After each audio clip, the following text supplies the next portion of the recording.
A'udzu billahi minasyaitonir rajim. Bismillahirrahmanirrahim. Astaghfirullah rabbi wa atubu ilaihi walhamdulillahirabbil alamin. Thumma salatu wassalamu ala asyrafil anbiya'i wal mursalin. Habibina wa habibi rabbil alamin Abil Qasim Muhammad wa ala alihi wa tayyibin at-tahirin al-ma'sumin al-muntajibin. Amma ba'du. Assalamualaikum warahmatullahi wabarakatuh.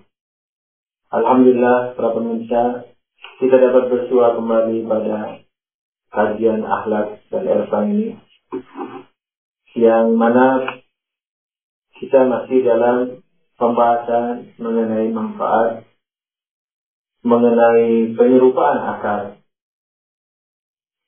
Yakni para ulama menyerupakan 4 daya, yakni daya akal, daya emosi, ghadab, dan daya angan-angan, waham, serta daya syahwat kepada beberapa perumpamaan, di mana kita telah membahas mengenai perumpamaan akal dengan raja yang adil, dan kita telah memasuki kepada pembahasan syarat daripada raja adil ini, yakni akal.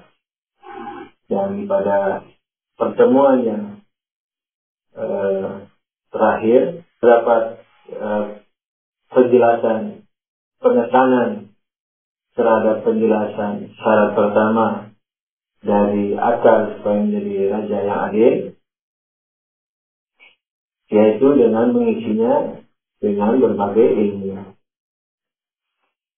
Dan ilmu di sini adalah yang sesuai dengan kenyataannya, yang sesuai dengan objeknya.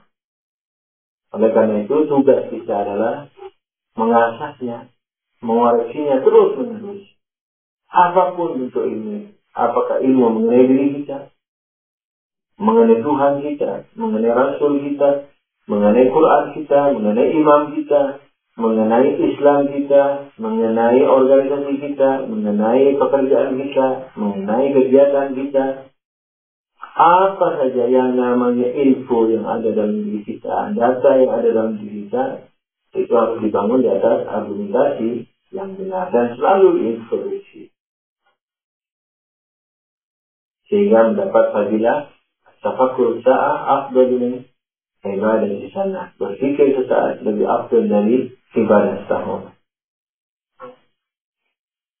Oleh karena itu, para pemirsa, semoga Allah memberikan kekuatan kepada kita sekalian, sehingga kita tidak sedang-sedang untuk selalu introduksi dan menjauhkan segala kepentingan golongan, pribadi, apa saja selain al-haq, selain kebenaran, sesuai kenyataan, sesuai dengan yang sebenarnya. Nah, oleh karena itu, kalau niat kita seperti ini, maka insya Allah akan mengantar kita kepada kebenaran itu.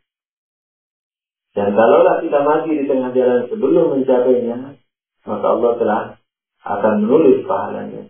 Dan kita telah keluar dari rumah kebodohan, rumah anania, rumah egoisme. Oleh karena itu, yang berhijrah kepada Allah, karena Allah bertajalli, Allah adalah al-haq. Kemudian yang benar ini adalah tajalli daripada al-haq. Maka yang keluar dari dirinya lalu menuju kepada Allah dan Rasulnya, yakni kebenaran itu, yakni dengan mengesampingkan seluruh kepentingan selain kebenaran. Lalu kita belum sampai juga, kemudian ajal menjemput kita, maka pahalanya akan ditulis oleh Allah Subhanahu wa taala. Dan terlebih lagi kalau kita sampai, maka nikmatnya akan jauh lebih nikmat dari nikmat surga itu sendiri. Apalagi dibanding dengan nikmat-nikmat yang lain.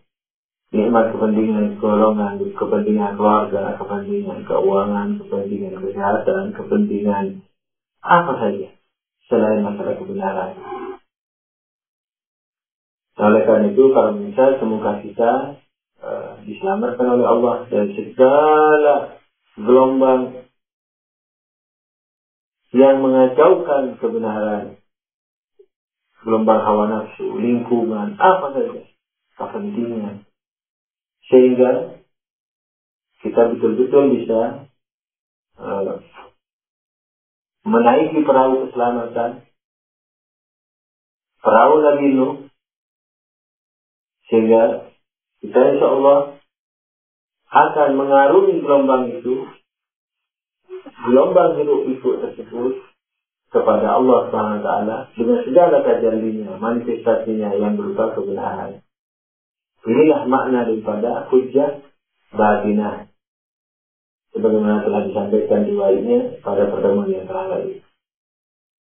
Sudah tentu hujjah lahiriahnya adalah agama, Rasul, Quran, Ahlul Bait.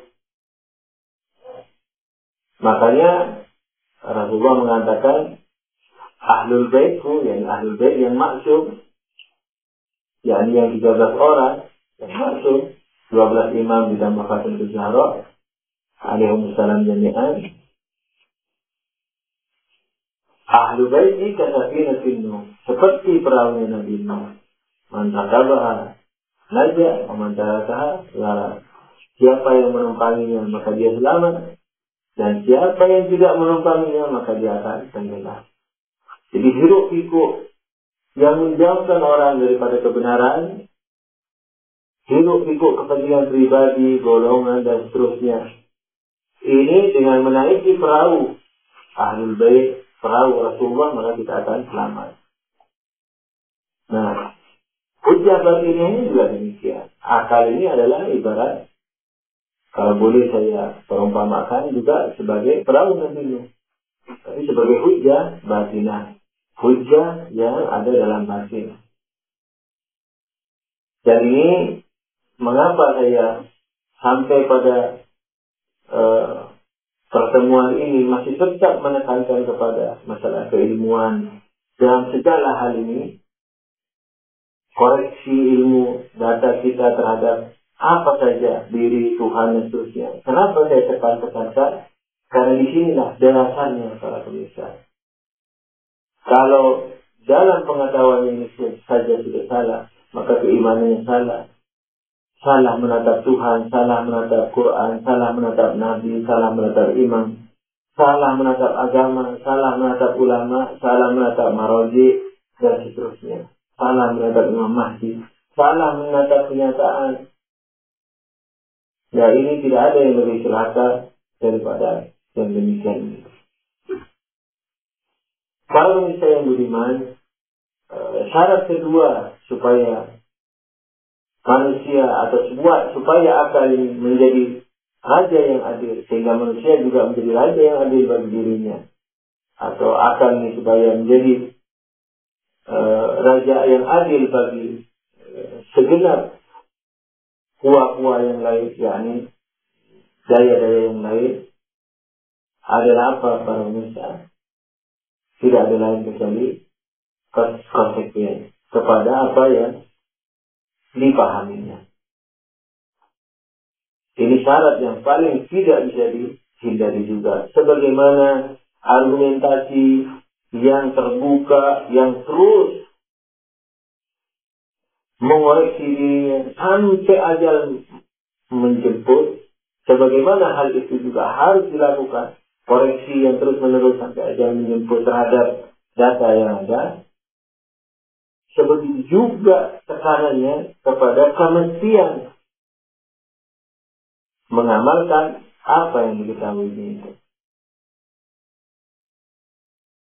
Jadi kalau orang tidak mengamalkan yang diketahuinya, maka sebenarnya dia bukan hakikat yang tahu. Makanya Amirul Mu'minin alaihi salam mengatakan al-alim bila amal laysa bi'alim. Orang yang tahu tidak beramal, dia sebenarnya tidak tahu. Dan pada pertemuan-pertemuan yang lalu telah saya terangkan riwayat ini, mengapa orang yang tahu tidak beramal itu disebut tidak tahu. Karena pengetahuan bukan hanya dalam contoh misalnya racun, misalnya pengetahuan itu bukan saja yang disebut pengetahuan itu mengatakan bahwa saya tahu di racun ini ada, di gelas ini ada racunnya. Dan bukan hanya itu saja pengetahuan saudara. Bukan hanya mengatakan bahwa saya tahu di gelas ini ada racun, bukan hanya itu. Tapi pengetahuan juga apa? Saya tahu di gelas ini ada racun dan saya tidak boleh meminumnya. Ini pengetahuan. Jadi saya tahu ada racun dan saya tahu saya tidak boleh meminumnya. Ini namanya pengetahuan.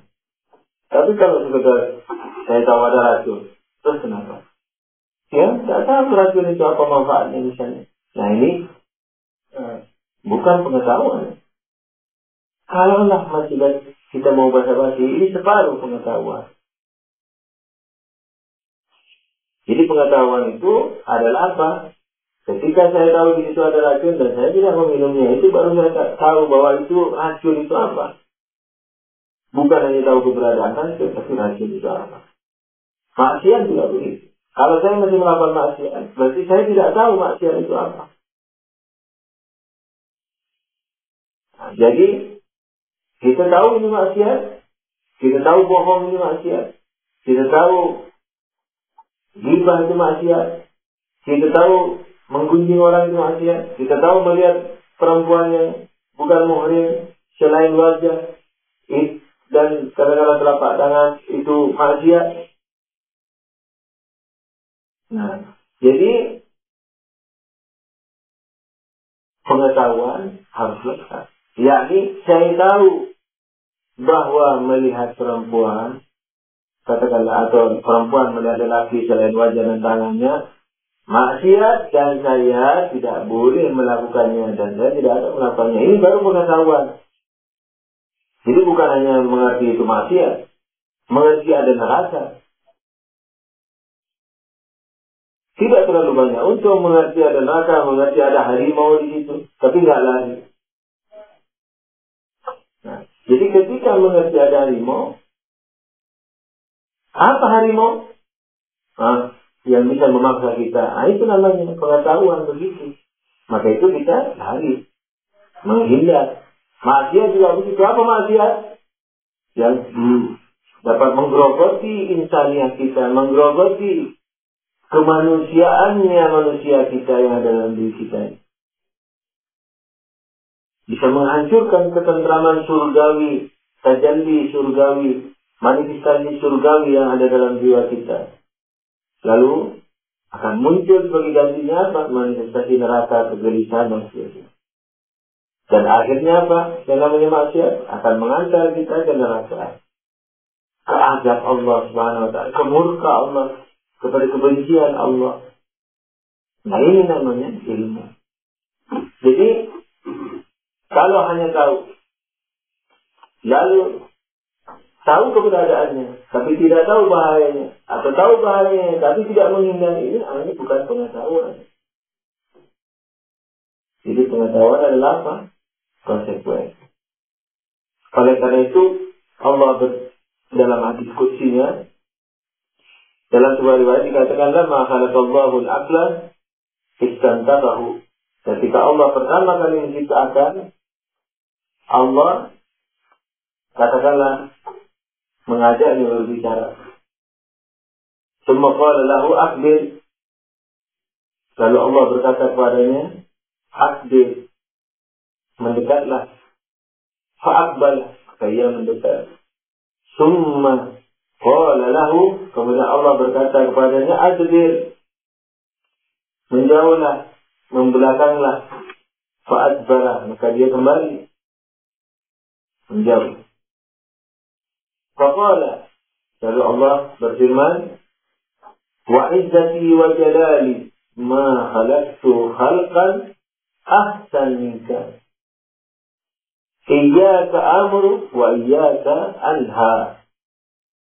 Wa iyyaka usib wa iyyaka u'aqib.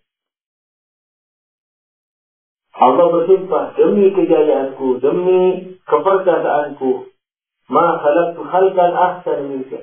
Aku tidak mencipta makhluk lebih indah dari engkau. Iyyaka a'budu, kepada engkau aku memerintah. Wa iyyaka anha. Jadi kepadamu juga aku melarang. Kemudian Allah mengatakan wa iyyaka usir, kepadamu aku mengganjar. Wa iyyaka wa'id, dan karenamu juga aku mengajar. Apa maksud riwayat ini atau hadis qudsi ini para pemirsa? Sebagaimana sering saya katakan, yang tahu sebenarnya hakikatnya adalah Allah SWT. Kita berusaha untuk memahami semampu kita, sejauh kemampuan kita. Yakni apa? Dari potongan yang pertama, akbil fa'adbal, adbir fa'adbal. Nah, ketika diuji sama Allah, ketika Allah mencipta akal, lalu diujinya akal tersebut dengan mendekatlah, menjauhlah. Lalu akal menaati, ini konsekuensinya apa? Yang namanya akal, yakni harus taat kepada Allah. Sudah tentu para pemirsa tidak bisa taat kecuali paham terlebih dahulu, mengerti terlebih dahulu. Maka itu syarat pertama Pak, yang saya tekankan sampai beberapa pertemuan, yaitu menguatkannya dengan informasi yang objektif, informasi atau ilmu yang selalu terbuka, siap dikritik oleh siapapun. Karena seorang mukmin kalau berdiskusi atau berdebat, ketika dia menang, dia senang, karena senangnya dia dalam hidayah. Walaupun dalam tanda kutip masih relatif.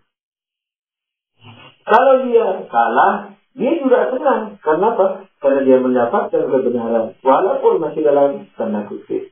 Minimal dia sudah tahu kesalahan. Nah, jadi mengerti itu syarat sebelum beramal. Makanya dikatakan dalam riwayat, orang yang beramal tidak di atas ilmu, maka dikatakan bahwa dia ibarat musafir yang tidak berjalan di atas jalannya. Semakin cepat dia berjalan, semakin jauh dari tujuannya. Misalnya orang mau ke, katakanlah ke masjid, masjidnya di sebelah kiri umpamanya. Seseorang ada di posisi di sebuah kota, dia tidak tahu kota itu, dia mau ke masjid, dia juga tidak tahu masjid di mana. Karena tak punya, masjidnya ada di kiri, lalu dia pergi ke kanan, karena tak punya ilmu. Semakin dia berlari mau mendatangi masjid, semakin jauh dari masjid. Semakin dia lari, semakin naik pesawat yang cepat, semakin jauh juga dari tujuannya. Ini syarat pertama, yakni ilmu. Syarat kedua apa? Pengamalan daripada ilmunya. Nah, dalam riwayat tersebut dikatakan akbil fa'akbala, azbir fa'azbara, dapat dipahami dua hal. Yang pertama, akal memahami yang dimaksud Allah Subhanahu wa Ta'ala, dan menaati. Dari sini saja sudah cukup untuk dijadikan dalil atau untuk dijadikan dasar pemahaman bahwa yang namanya akal yang taat. Taat kepada siapa? Kebenaran. Apakah kebenaran itu Allah Subhanahu wa Ta'ala? Atau kebenaran itu tajalli daripada Allah Subhanahu wa Ta'ala, yang berupa Rasul, yang berupa Quran, yang berupa akal yang sehat, yang benar, yang berupa kenyataan yang benar. Makanya Allah mengatakan, aina ma tuwallu fasawfa wajhullah. Kemana saja kamu berpaling, kemana saja kamu menatap, engkau akan melihat wajah Allah. Jadi kebenaran sumbernya Allah dan menebar kepada seluruh manusia. Oleh karena itu para pemirsa, nah, ketika dikatakan bahwa akbil fa'akbala, azbil fa'azbara, berarti apa? Berarti dia harus konsekuen kepada yang namanya ilmunya. Karena dia pertama mendengar firman Allah dan memahami, kemudian konsekuen kepada apa yang dia pahami, terhadap yang dia pahami. Oleh karena itu dia taat. Dari sini saja sebenarnya tidak usah diteruskan riwayat ini. Sudah cukup untuk kita dapat mengerti bahwa apa? Bahwa yang namanya akal itu adalah ketaatan pada Allah, ketaatan kepada kebenaran, konsekuensi kepada kebenaran. Nah, terlebih lagi Allah berfirman, "Ma'izati wa jalali, ma khalaqtu khalqan ahsana minka." Demi kemuliaanku dan keperkasaanku, tidak pernah kucipta makhluk seindah kamu. Ini juga menguatkan para pemirsa. Kalau kita mau merenungi firman Tuhan yang ada dalam hadis qudsi ini. Kenapa? Karena Allah mengatakan perkataan ini, karena Allah memfirmankan firman ini dalam hadis qudsi ini, jadi potongan kedua ini, setelah firmannya yang pertama, setelah firman yang pertama yang mengatakan adbil fa'adbara, adbil fa'adbara. Seandainya misalnya Allah dari awal mengatakan tidak mencipta makhluk lebih indah dari kamu, ini mungkin masih meraba-raba. Kita mungkin masih meraba-raba hikmah daripada hadis ini, yakni apa maksud sebenarnya Allah mengapa akal itu lebih indah dari yang lain. Tapi Allah telah mengetesnya terlebih dahulu dengan mengatakan adbil fa'adbara, adbil fa'adbara, kemarilah maka dia kemari, menjauhlah maka dia menjauh. Setelah itu Allah berfirman, demi kemuliaan dan keperkasaanku, tidak kucipta makhluk lebih indah darimu. Di mana keindahannya? Di dua hal para pemirsa. Di pengertiannya, pemahamannya terhadap firman Allah. Karena Allah mengatakan adil. Karena Allah bersabda, berfirman, maaf para pemirsa. Karena Allah berfirman, yakni Quran, yakni adil, dalam hal ini adil. Tapi kita bisa artikan Quran. Kalau dia memahami Al-Quran, memahami firman Tuhan, lalu menaati. Fa'adbala. Akbil fa'adbala. Adbil fa'adbala. Ini wajib, maka dia lakukan. Ini haram, maka dia tinggalkan. Bisa diganti dengan apa saja dari firman-firman Tuhan yang lain. Jadi ini haram, maka dia tinggalkan. Yang itu wajib, maka dia lakukan. Kemarilah, maka dia kemari. Menjauhlah, maka dia menjauh. Berjihadlah, maka dia jihad. Beramal ma'ruf nahi munkar, dia beramal ma'ruf nahi munkar. Sholatlah, maka dia sholat. Sholat yang benar, maka dia sholat yang benar. Wudu yang benar, wudu yang benar. Infak yang benar, maka dia infak yang benar. Humus yang benar, dia humus yang benar. Taklid yang benar, taklid yang benar. Berimanlah dengan iman yang benar, maka beriman dengan iman yang benar. Dan seterusnya. Nah, baru Allah berfirman apa? Demi kemuliaan dan kejayaanku dan keperkasaanku, maka tidak kucipta makhluk lebih indah darimu. Nah, dengan demikian dapat kita mengerti bahwa keindahan akal ini apa? Disebabkan oleh dua hal setidaknya. Pertama, pemahaman akal terhadap firman Allah. Kemudian yang kedua, ketaatannya. Jadi akal itu apa? Melazimi, mengkonsekuensi dua hal. Yakni apa? Yakni paham, yakni taat. Nah, itu. Oleh karena itu Allah mengatakan kelebih indahan. Jadi dari firman ini dapat kita mengerti bahwa firman Allah mengatakan bahwa kelebih indahanmu ini karena kepahamanmu dan ketaatanmu.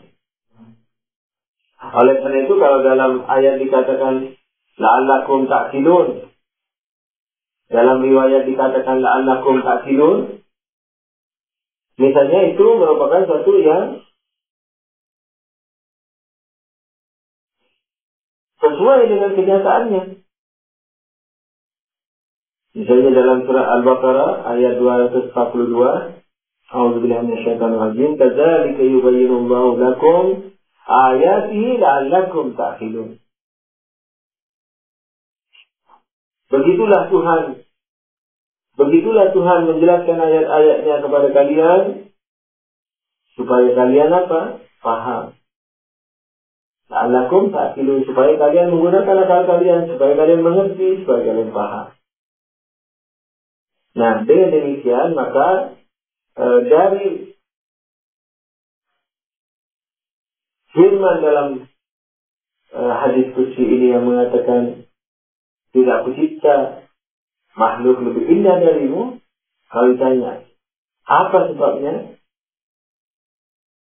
kita dapat merabanya dengan dua hal tadi, yaitu mengerti yang benar, mencari yang benar, lalu mengamalkan yang benar. Ini yang pertama. Yakni apa? Yakni bahwa akal dua hal. Akal yang memahami yang benar. Jadi kalau tidak benar yang dipahami belum sampai kepada akal. Kalau masih keliru belum sampai kepada akal. Dan yang keliru ini ada dua. Ada yang dimaafkan, ada yang tidak dimaafkan. Yang dimaafkan yang tidak sengaja, yang masih berusaha terus. Tapi yang tidak dimaafkan yang sengaja memang tidak mencari. Sengaja tidak mengikuti yang benar, atau sengaja tidak mencari. Nah, kemudian yang benar melakukan. Nah, jadi dua unsur ini jangan sampai dilupakan para manusia. Yang pertama adalah memahami yang benar, mencari yang benar, lalu mengamalkan yang benar. Kemudian ditakkid lagi, ditekankan lagi dalam riwayat ini dengan firman-Nya yang mengatakan, iyyaka amru wa iyyaka anha. Kepada engkau aku memerintah dan kepada engkau aku melarang. Wa iyyaka ujib wa iyyaka wakil. Jadi kepada engkau aku menyuruh, kepada engkau aku melarang. Apa maksudnya? Yakni hanya akal yang dapat mengerti apa? Syariat. Maka itu saya pernah katakan bahwa Quran tidak akan turun kepada yang tidak punya akal. Jadi jangan sekali-sekali mengadu domba antara akal dan Quran. Karena dua ini adalah setelan yang sudah dibuat oleh Allah Subhanahu wa taala. Sebagaimana ayat tadi yang sudah saya baca, kemudian di riwayat ini, yang hadis ini, iyyaka amir wa iyyaka anha. Iyyaka amru wa iyyaka anha. Kepada kamu aku memerintah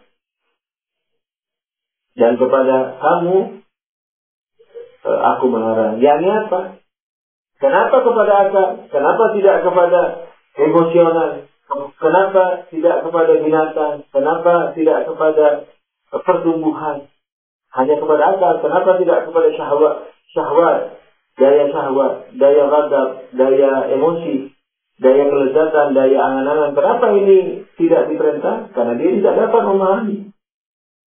Logika syahwat hanya makan dan seksual. Logika ghadab, defensif dan ofensif. Logika angan-angan mengangan-angan saja. Tapi tahu benar salahnya hanya akal. Oleh karena itu Allah mengatakan hanya akal yang mampu menerima perintah itu. Ya, hanya akal yang mampu menerima syariat. Jadi syariat minus akal itu bukan syariat namanya. Tambah lagi kepada kamu, karena kamu aku mengganjar dan karena kamu aku istilahnya memberikan siksaan. Jadi anggaplah kalau misalnya ada binatang yang diarahkan oleh kita rukuk sujud, dia tidak akan dapat pahala. Karena dia tidak mengerti. Rukuk sujud tidak mengerti. Tapi rukuk sujud orang mengerti baru berpahala. Begitu juga ketika binatang yang tidak pakai hijab segala macam, dia juga tidak akan didosa oleh Allah. Karena tidak punya akal. Kalau manusia tidak pakai hijab, maka dia akan didosa oleh Allah. Oleh karena itu para pemirsa, syarat kedua supaya akal ini menjadi adil, menjadi raja adil sesuai dengan tujuan penciptaannya adalah setidaknya dua hal ini. Dikuatkan dengan ilmu, dipersenjatai dengan ilmu, dengan segala musibahnya, dengan segala ujiannya, di mana dia kadang-kadang harus sendiri menghadapi seluruh manusia untuk membela kebenaran itu, untuk mendukung kebenaran, menyatakan kebenaran itu, dan yang kedua konsekuen terhadap yang diketahuinya. Sampai sekian dahulu, semoga Allah selalu mengampuni kita. Wabillahi taufiq wal hidayah. Wassalamualaikum warahmatullahi wabarakatuh.